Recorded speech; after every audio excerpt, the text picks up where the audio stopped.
ಪಾಂಡುಪುರದಲ್ಲಿ ನಮ್ಮ ಧರ್ಮರಾಯರಿದ್ದರು. ಹೆಣ್ಣಿಂದ ವನವಾಸವೆಂದು ಸತಿಯ ನಿಂದಿಸಿದ್ದರು.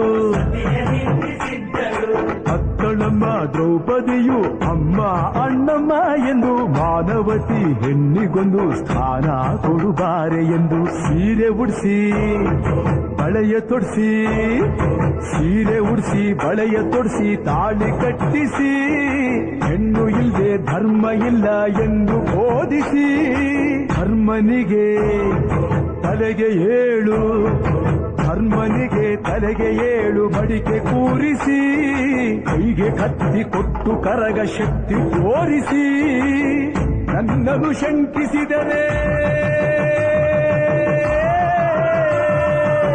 ನನ್ನನ್ನು ಶಂಕಿಸಿದರೆ ಪ್ರಳಯ ಎಂದಳಮ್ಮ. ದುಡ್ಡೇನ್ ಸ್ವಾಮಿ ತಲೆ ಎಡ್ಕರು ಸಂಪಾದನೆ ಮಾಡ್ತಾರೆ, ಜನರನ್ನ ಜಾಗೃತರನ್ನಾಗಿ ಮಾಡೋದು ಅದೇ ನಮ್ಮ ಉದ್ದೇಶ.